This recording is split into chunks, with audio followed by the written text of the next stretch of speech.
Well, the pre-season carnival at Sha Tin was marred somewhat by bad weather, but the show went on, and it always traditionally kicks off with a running race involving all the jockeys.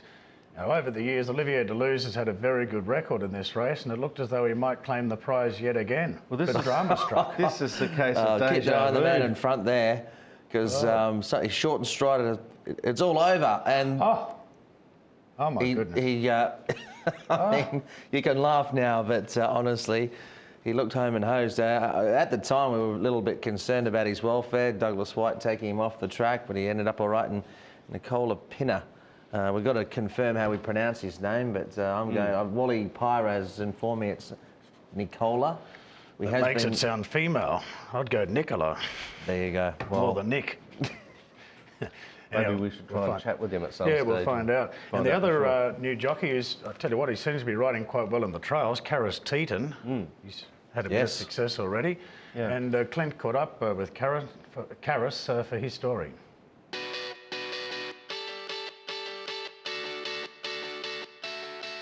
Now, obviously, here in Hong Kong, not many lightweight riders, and understand you can ride right down in the minimum. So is that an edge you're looking to get over some of your rivals this year? Yeah, I've always get told, before I even come here, Felix and Richard Furey, they told me, well, big advantage you light, so that's a good thing. And so far, my weight is been very good. I checked yesterday, it was 108, I mean, sorry. So I'm not even in racing condition and not even on diet yet, so, well, I don't need to be on diet. I'm very natural weight, so I'm very lucky to be so natural. I can pick up the light ride, and sometimes you find some really good ride going with lightweight, so that will be good for me. And Karis, you told us just off air a moment ago, you've had good support. You rode 9 horses in work this morning, so you seem to be getting some good support from various trainers. I must say thanks to the trainers here. You know, they've been very kind to me, and like Mr. Mellot, Mr. Ferraris, you know, most of them, Mr. Meet Choi, Derek Cruz, they're all trying to help me out, and it's good. I'm very glad that I'm getting a lot of support from the trainers here. Thank you very much, and I hope we just carry on, and when I start racing, it just get better and better. Obviously, a lot of your compatriots have ridden here and done very well. You mentioned Richard Furey and Felix Gutzi, names we know well. What sort of expectations do you have on yourself? It's a difficult question, I know, but have you set any goals? Yes, yeah.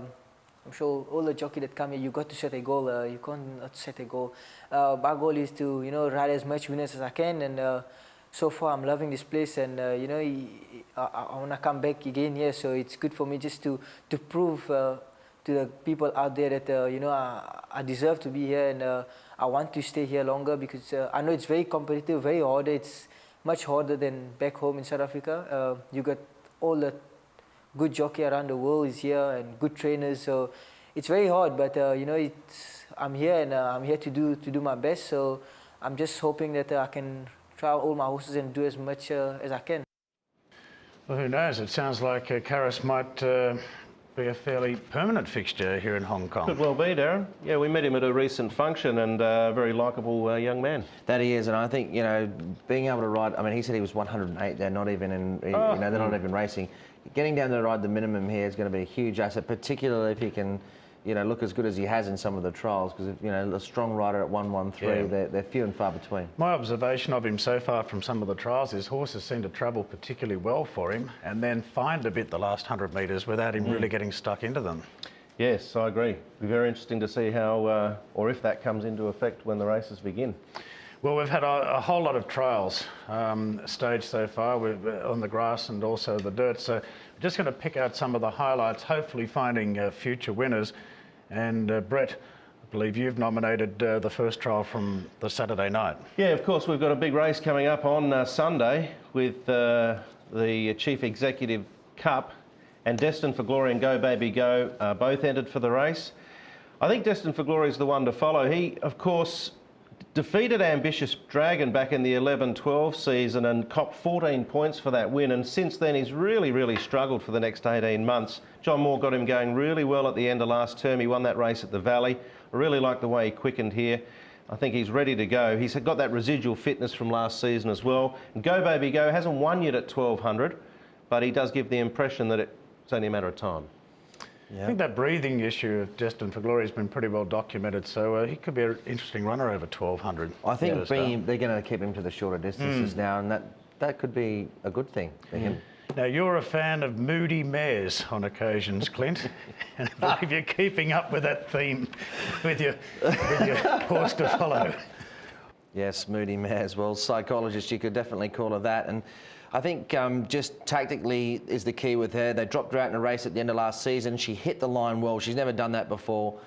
They rode her with a bit of patience in the trial. She's often trial well, but when making all. And I think if this season she could win a couple, if they decide to ride her with some patience early and leave her, burst of speed for late in the race. That's what I think is going to bring her out and to show her real potential. And also Hey back and forth. Pale blue colours, red cap, Douglas White on board that one, travelled well throughout and just eased down late.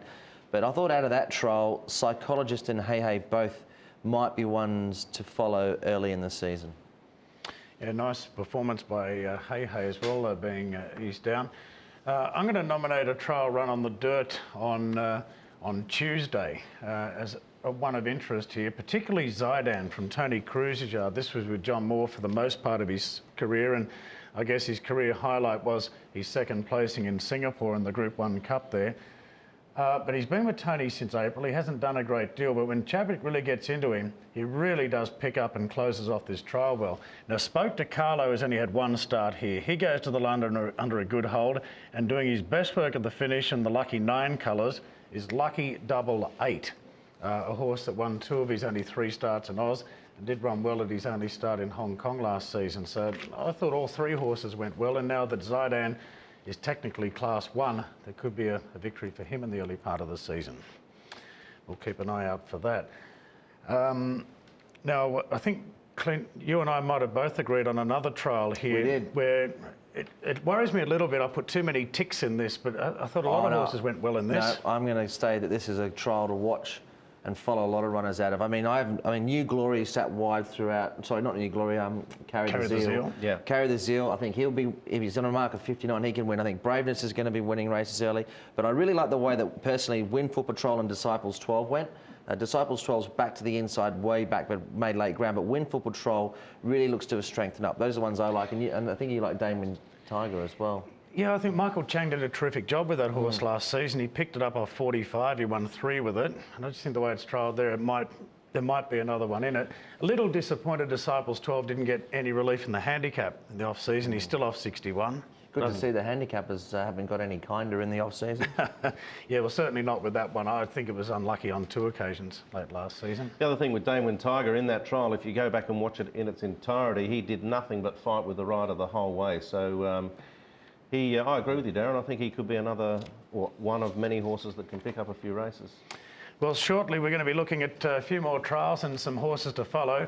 But as we go to this break, we're going to hear right now from another of our visiting jockeys in Colin Donoghue.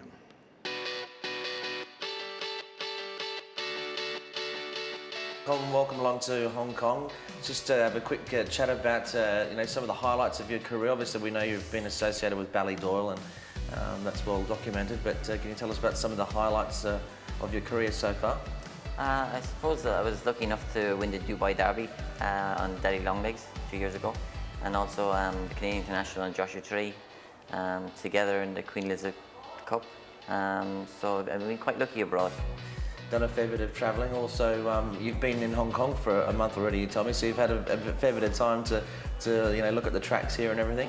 Yeah, they're amazing. Obviously, it's a different. At home, you have a different variation of tracks. They're quite undulating. Where here, you've got the level, but obviously you've got some variations as well, where it be Happy Valley or that. But no, overall, it's been really good. Any goals that you have set for yourself this stint? No, I think I've come with an open mind, really, just to work hard and try and do my very best. Hong Kong is so competitive, and I think you've just got to approach every race like you give it everything that you've got, and we'll see from there.